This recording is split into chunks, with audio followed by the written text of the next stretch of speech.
हिंदी की सीरीज को आगे बढ़ाते हुए मैं सुनील दुबे हंस ध्वनि आईएएस के इस पैटर्न में आप सभी छात्रों का स्वागत करता हूं। जैसा कि आपको पता है कि हंस ध्वनि आईएएस के इस प्लेटफॉर्म से आपके लिए हिंदी में पर्यायवाची शब्द संग्रह प्रोवाइड किया जा रहा है। इसी कड़ी में आगे बढ़ते हुए हम लोग आज इसके पर्यायवाची के पार्ट 4 पर पहुंच चुके हैं। पार्ट 4, इससे पहले हमने 3 पार्ट्स का अध्ययन किया और इन तीनों पार्ट्स में मैंने प्रयास किया है कि जो हमारे देवी देवता हैं इनसे संबंधित पर्यायवाची उनको कवर अप कर लिया जाए। तो अभी कुछ शेष रह गए थे जिनको कि आज पार्ट 4 में हम कवर अप करेंगे और इसी क्रम से देवी देवताओं के बाद प्राकृतिक शक्तियों पर फोकस करेंगे और फिर कुछ मिसलिनियस। तो कुल मिला के आपका पर्यायवाची में एक अच्छा महारत हासिल होगा अगर आप मेरे साथ रेगुलर बने रहते हैं। तो आइए देखते हैं कि आज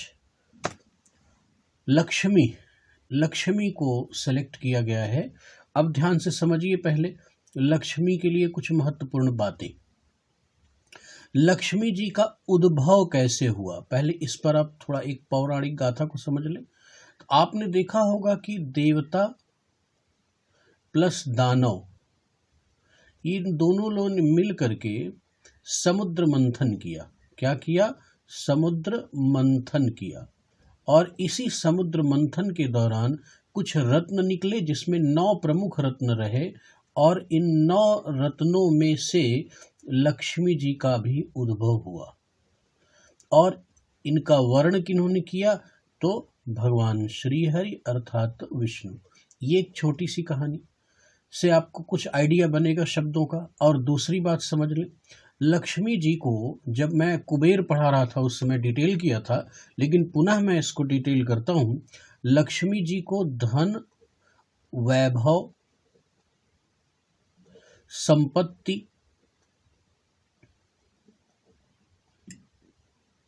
की देवी माना जाता है। और ये माना जाता है कि यह सुख, धन, वैभव और संपत्ति की अथॉरिटी किसके पास है? अथॉरिटी है तो लक्ष्मी जी के पास।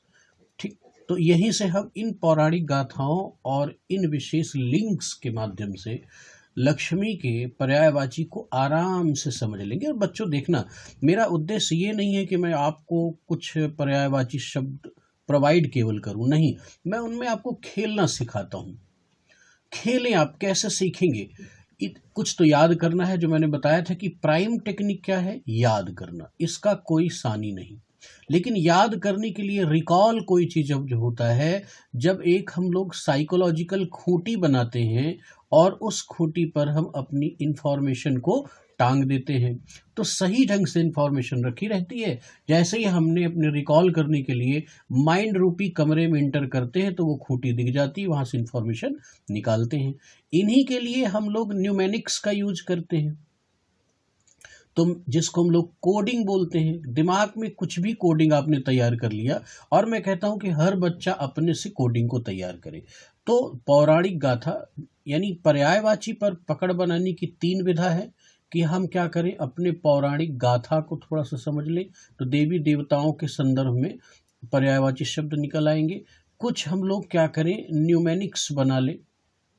और क्या करें, कुछ हम लोग कहानी, स्टोरी बना सकते हैं। और किसी भी प्रकार का एक कोड हम बना सकते हैं अपने दिमाग में, तो ये चीज़ें ठीक हो जाएंगी। तो आइए हम लोग करके देखते हैं। तो मैंने जैसे कि आपको बताया, समुद्र मंथन में इनका जन्म हुआ। तो सुता का मतलब क्या होता है? पुत्री। तो सिंधु का मतलब होता है समुद्र, अर्थात इनका एक नाम क्या पड़ सकता है? सिंधु सुता। तो चीज़ें धीरे धीरे निकलने लगी। अच्छा, इसी तरह से देखिए एक शब्द यहाँ पर है समुद्र जा, अजा। समुद्र अजा, इसमें अज शब्द है और अज का मतलब होता है जन्म। तो समुद्र से जन्म हुआ, इसलिए हमने इनका नाम क्या रख दिया? समुद्र जा। ये भी एक नाम हो गया। भगवान श्री हरि अर्थात विष्णु ने इनका वर्ण किया है और उनकी प्रियतमा है, इसलिए इनका एक नाम ये पड़ गया हरिप्रिया। यहां से भी आप निकाल सकते हैं। वैभव की देवी हैं, इसलिए इनको क्या नाम दे दिया गया? श्री। अब देखिए कमल पर आसीन है इसलिए इनका नाम क्या दे दिया गया, पद्मा। अब देखिए इसी तरह से कमला बहुत प्रिय नाम है, और कमला से लेके कमलालये वाला एक मंत्र भी होता है। तो कमला भी नाम किसका है, लक्ष्मी जी का। सिंधुजा किसका हुआ, हरिप्रिया लक्ष्मी जी का। ये सिद्धांत हैं, ये तरीके हैं जिनसे आप पर्यायवाची शब्द को निकालेंगे और उन पर अपनी पकड़ बनाएंगे। फिर एक शब्द होता है रमा, ये बहुत इंपॉर्टेंट है, ध्यान रखना है। राम एक अलग शब्द है, लेकिन रमा एक अलग शब्द है। इसीलिए भगवान विष्णु के लिए एक शब्द लगता है रमापति। क्या लगता है, रमा के पति। रमा किन के लिए शब्द लाता है, लक्ष्मी जी के लिए। और इंदिरा, इंदिरा भी बहुत इंपॉर्टेंट है, तो इसको भी आप, इसको मैं सिंगल स्टार कर देता हूँ, इसको भी समझ लें। अब आगे आ जाए यहाँ पर क्षीर। क्षीर शब्द से बना है क्षीरोद, ठीक। तो क्षीर समुद्र के लिए भी प्रयोग होता है।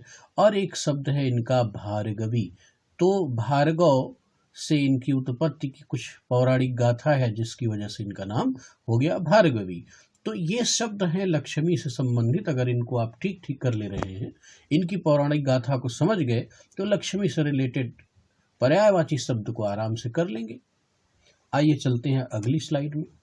अगला क्या है, बलराम। देखिए बलराम के संदर्भ में एक सामान्य बात समझ लें, ये क्या है, कृष्ण के बड़े भाई हैं, यानी कृष्ण के, भगवान श्री कृष्ण के क्या हुए, अग्रज। क्या हुए, अग्रज। लेकिन इनकी माता जी का नाम क्या है, रोहिणी। यानी वसुदेव जी की कई पत्नियां थीं, तो उनमें से रोहिणी के गर्भ से इनका जन्म हुआ। तो इस वजह से इनका नाम क्या हो गया, रोहिणी। ये याद रखिएगा। अब देखिए ये बलशाली बहुत है, बलवान है, और इनका अस्त्र क्या है, हल। अगर ये चित्रण आपको पता है तो 3-4 शब्द और इनसे बनेंगे, आप उनको बहुत अच्छे से निकाल सकेंगे। तो बल के सागर हैं, वीर हैं, तो बलवीर हो गए। बलदेव, बल के देवता है, तो बलदेव हो गए। और यहीं से कई बार इनको बलदाऊ शब्द भी आता है, तो वो भी ध्यान में रखेंगे।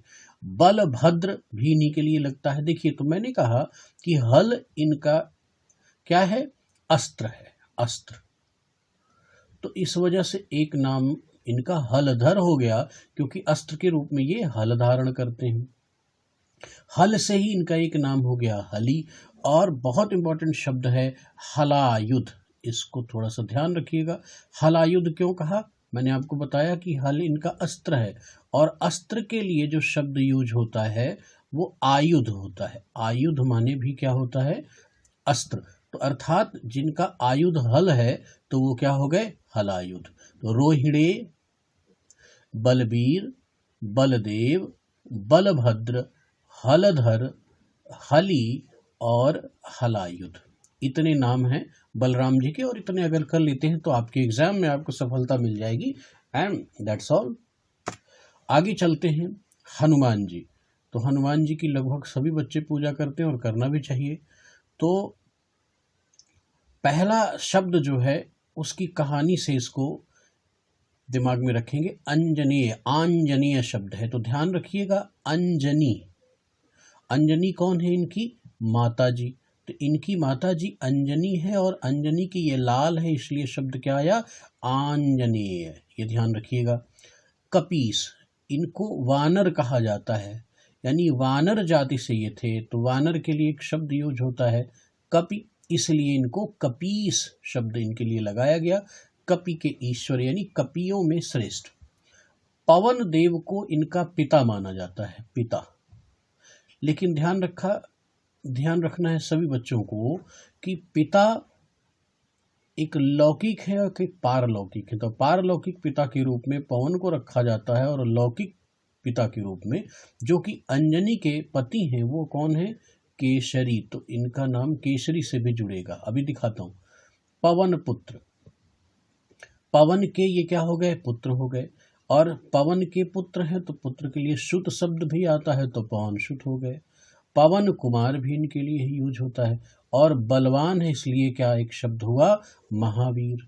और भगवान राम के भक्त हैं, इसलिए इनको नाम क्या हुआ, रामदूत। अगर राम भक्त भी आता है तो वो हनुमान जी के लिए आप यूज कर सकते हैं। मारुति नंदन, मारुति नंदन पवन के वेग से चलते हैं, और मारुति पवन के लिए कहा गया और पवन के पुत्र हैं, तो इसलिए मारुति नंदन, क्योंकि पवन का एक पर्यायवाची मारुति भी है।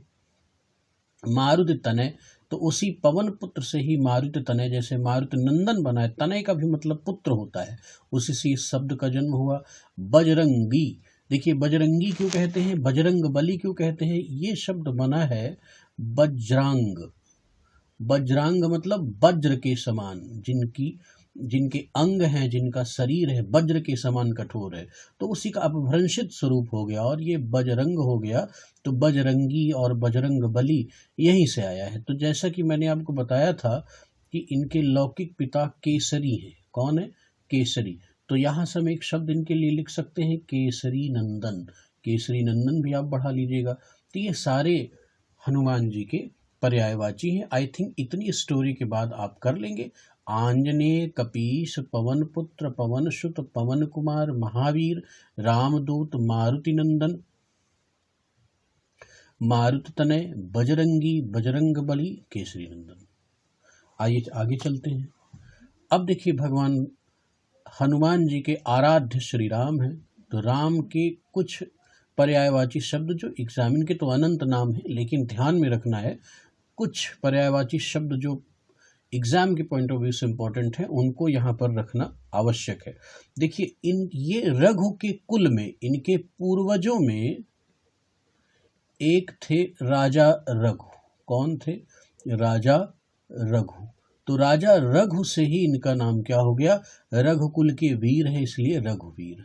रघुकुल के पुत्र हैं इसलिए क्या हो गया, रघुनंदन। और इसी से एक शब्द जन्म और ले लिया, रघुपति, और यहीं से राघव शब्द आ गया।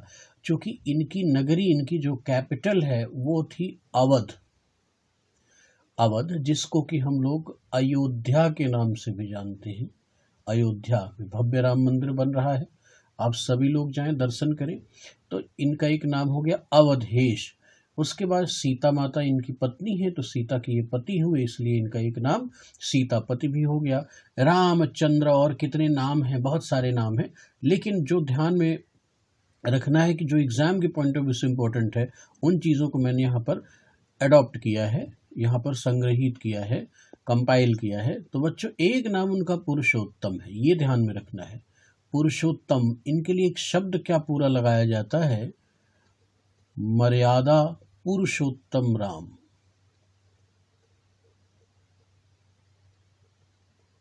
मर्यादा पुरुषोत्तम राम। तो पुरुषोत्तम शब्द जब भी आएगा भगवान विष्णु के बजाय वो किसके लिए आएगा, राम के लिए। तो बहुत सारे शब्द ऐसे भी हैं जो विष्णु के, चूंकि अवतार हैं राम जी, तो विष्णु के साथ साथ राम जी के भी लगेंगे। लेकिन ध्यान में रखना है कि इन पर अगर आपने पकड़ बना लिया तो आप सफल हो जाएंगे, एग्जाम में आप निकाल लीजिएगा, बाकी विद्वान बाद में बनिएगा। आगे चलते हैं, देखते हैं कि कौन सी चीज़ है। अब चूंकि हमने राम को टच किया है तो लक्ष्मण जी को भी रख लेते हैं। देखिए पहली चीज समझ लें, लक्ष्मण जी की माता कौन है। इनकी माता जी का नाम क्या है, सुमित्रा। क्या नाम है, सुमित्रा। तो सुमित्रा के ये पुत्र हुए इसलिए इनका एक नाम क्या हो गया, सौमित्र। भगवान राम के ये अनुज हैं, छोटे भाई हैं, इसलिए इनका नाम क्या हो गया, रामानुज। अनंत इनका एक और नाम है, शेषावतार। कहते हैं कि भगवान विष्णु जिस शेष नाग की सैया में सोए हुए हैं उन्हीं का अवतार है लक्ष्मण जी, तो इसलिए इनको हम लोग शेषावतार भी कहते हैं। और लखन तो इनका पॉपुलर नाम है ही है। यहाँ पर आप सब कर लेंगे, बस एक चीज़ को ध्यान रखना है, ये सौमित्र पर थोड़ा सा आपको कन्फ्यूज़न हो सकता था, और अनंत, इन दोनों नाम को अगर लक्ष्मण जी के साथ कभी भी आ जाए तो आप बेशक लगा सकते हैं, कोई प्रॉब्लम नहीं। तो ये तो बहुत आसान था। आगे चलते हैं। अब राम की बात हुई, लक्ष्मण की बात हुई, तो बेशक सीता माता की बात होनी है। देखिए इनके पिताजी कौन हैं, पहले वहां से स्टोरी को समझे। राजा जनक। और राजा जनक जिस राज्य के मालिक हैं वो है मिथिला विदेह। तो इनका नाम एक विदेह भी राजा जनक का है। तो चूंकि राजा जनक विदेह से जन्मी है इसलिए इनको क्या नाम हो गया, वैदेही। अब आगे देखिए, जनक की पुत्री है इसलिए जनक किशोरी, जनक की पुत्री है तो तनया शब्द लगा, तो ये क्या पूरा नाम हो गया, जनक तनया। और जनक से ही जानकी, जनक की पुत्री है इसलिए जानकी, जनक की पुत्री है इसलिए जनक सुता, जनक की पुत्री है इसलिए क्या शब्द लग गया, जनक नंदनी। और ध्यान से समझें, सीता माता की उत्पत्ति के संदर्भ में ये कहा गया है कि पृथ्वी से इनका जन्म हुआ है। उस जमाने में कोई तकनीक रही होगी, पृथ्वी में एक घड़े से, वो लंबी कहानी है। तो पृथ्वी का अर्थ क्या है, भूमि, भूमि। तो इसलिए भूमि से जन्मी, इसलिए इनका एक नाम क्या हो गया, भूमिजा। इसलिए ये चीज़ आप पहले अंडरलाइन कर लें, इसको मैं डबल स्टार भी कर देता हूँ, तो ये चीज़ आपके लिए बहुत इम्पोर्टेंट होगा, इसको तैयार कर लीजिएगा, ये बहुत ही इम्पोर्टेंट है। भूमिजा, भूमिजा सीता जी के लिए प्रयुक्त होता है। बाकी सभी शब्दों में आपको बहुत कंफ्यूजन नहीं होगा। वैदेही को भी थोड़ा सा तैयार कर लीजिएगा, नए बच्चों के लिए खास तौर पर, और पुराने लोग तो अगर इन दो चीज़ों पर कंसंट्रेट कर लेंगे तो सब कर लेंगे, वैदेही और भूमिजा। बाकी जनक किशोरी, जनक तनया, जानकी, जनक सुता, जनक नंदनी सीता जी के लिए बहुत ही अच्छे पर्यायवाची हैं और पॉपुलर हैं। रामचरितमानस जिन्होंने पढ़ा है वो तो अवश्य कर लेंगे। अब आ जाएं रावण के संदर्भ में, देख लें रावण के संबंध में। तो एक तो पहले ध्यान में रखिए कि रावण के राज्य का नाम क्या है, लंका। तो लंका से जुड़ा हुआ जो शब्द आएगा उसके राजा, जैसे लंकाधिपति, ये ऐसे शब्द आएंगे तो निश्चित रूप से रावण के लिए। और रावण के लिए कहा जाता है कि उसके 10 सिर थे। कितने सिर थे, 10 सिर। तो सिर का मतलब शीश और 10 का मतलब तो 10 होता ही है। तो इन भावों को अभिव्यक्त करने वाला कोई शब्द हो, लंका से संबंधित हो, तो बेशक आप आइडिया लगा सकते हैं कि वो किसका पर्यायवाची हो सकता है, वो रावण का हो सकता है। तो आइए इसी तकनीक का प्रयोग करते हुए इन पर्यायवाची शब्दों को थोड़ा सा ठीक किया जाए। तो देखिए, जैसे पहला क्या आ गया, दशानन। तो 10 आनन, आनन का मतलब मुख। 10 कंधर, 10 कंधे हैं तो 10 कंधर हो गया। 10 शीश हैं तो 10 शीश हो गया। 10 कंठ हैं तो 10 कंठ हैं। 10 वदन, 10 शरीर वाला तो 10 वदन एक नाम हो गया। लंका का मालिक है इसलिए क्या हो गया, लंकेश हो गया। और लंकाधिपति, तो लंका का राजा है। दैत्यों का राजा है तो दैत्येंद्र शब्द लग गया, ये भी इम्पोर्टेंट है, इसको ध्यान रख लीजिएगा, आते जाते कहीं एग्जाम में ये टपक पड़ सकता है। तो दैत्येंद्र भी किसके लिए लग गया, रावण के लिए। तो इतने शब्द अगर आप कर लेते हैं तो राजा पुलस्त का नाती है तो उससे संबंध में पुलस्त से कि परिवार से रिलेटेड कोई शब्द आए तब भी आप आइडिया लगा सकते हैं। दशानन, 10 कंधर, 10 शीश, 10 कंठ, 10 वदन, लंकेश, लंकाधिपति और दैत्येंद्र। इतने शब्दों में अगर आपको आइडिया बन गया तो रावण का पर्यायवाची भी आसानी से कर लेंगे। आइए आगे चलते हैं। अब अगर राम की बात हुई है तो परशुराम की भी चर्चा हो जानी चाहिए। बहुत ही सिंपल बात है। पहले तो आप समझ लें ये भृगु मुनि के, किनके हैं, भृगु मुनि के पुत्र हैं। तो भृगु शब्द से के पुत्र हैं इसलिए इनका एक नाम क्या हो सकता है, भार्गव। तो देखिए यहाँ पर एक नाम क्या आ गया, भार्गव। अस्त्र के रूप में इन्होंने फरसा का उपयोग किया और फरसा को साहित्यिक भाषा में, साहित्यिक शब्दावली में परशु कहते हैं। क्या कहते हैं, परशु। तो इसलिए परशुधर, यहीं से इनका मुख्य नाम भी है परशुराम। राम जो परशु धारण करते हैं तो परशुराम हो गए, इसलिए इनको विष्णु का अवतार भी माना गया। परशु धारण करते हैं इसलिए परशुधर हो गए। भृगु के पुत्र है इसलिए भार्गव हो गए। भृगु के पुत्र है इसलिए भृगु नंदन शब्द आया है। सुत मतलब पुत्र होता है। भृगु के पुत्र हैं इसलिए भृगु सुत भी आ गया। और इनकी माता जी का नाम है रेणुका, इसीलिए इनका एक नाम रेणुका तनय, रेणुका नंदन, इस तरह के शब्द अगर आ जाएं तो आप ये आइडिया लगा सकते हैं कि ये बात किसकी हो रही है, परशुराम जी की हो रही है। तो आगे चलते हैं। द्रौपदी, ये भी थोड़ा सा इंपॉर्टेंट है, इसको भी देख लेते हैं यहीं पर। द्रौपदी, द्रौपदी पांडवों की पत्नी है, ये आपको पता है। और राजा पांचाल, 16 महाजनपद अगर इतिहास में आपने पढ़ा होगा तो पांचाल एक महाजनपद है। फर्रुखाबाद के आसपास का जो क्षेत्र है वो पांचाल का क्षेत्र है, और वहाँ की ये राजा पांचाल की पुत्री हैं, इसलिए इनका नाम क्या हो गया, पांचाली। सदैव ध्यान रखिएगा, कभी भी पांचाली पढ़ने के पीछे ये कारण नहीं है कि इनके 5 पति थे। 5 पति की वजह से इनका नाम पांचाली नहीं पड़ा।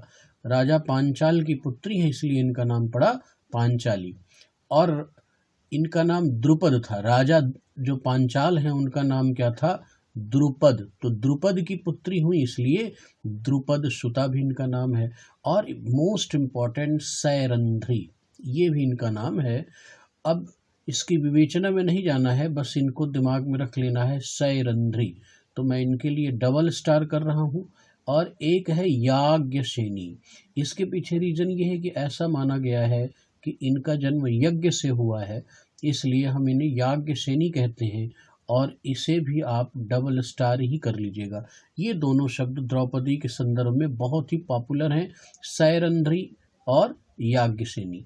अब इसमें तो आप आइडियाज़ अपने लगा सकते हैं, और ये पांचाली को तो आप कर लेंगे, द्रुपद सुता भी कर लेंगे। ये 2 चीज़ें आपको ध्यान में रखनी है, याज्ञसेनी और सैरंध्री।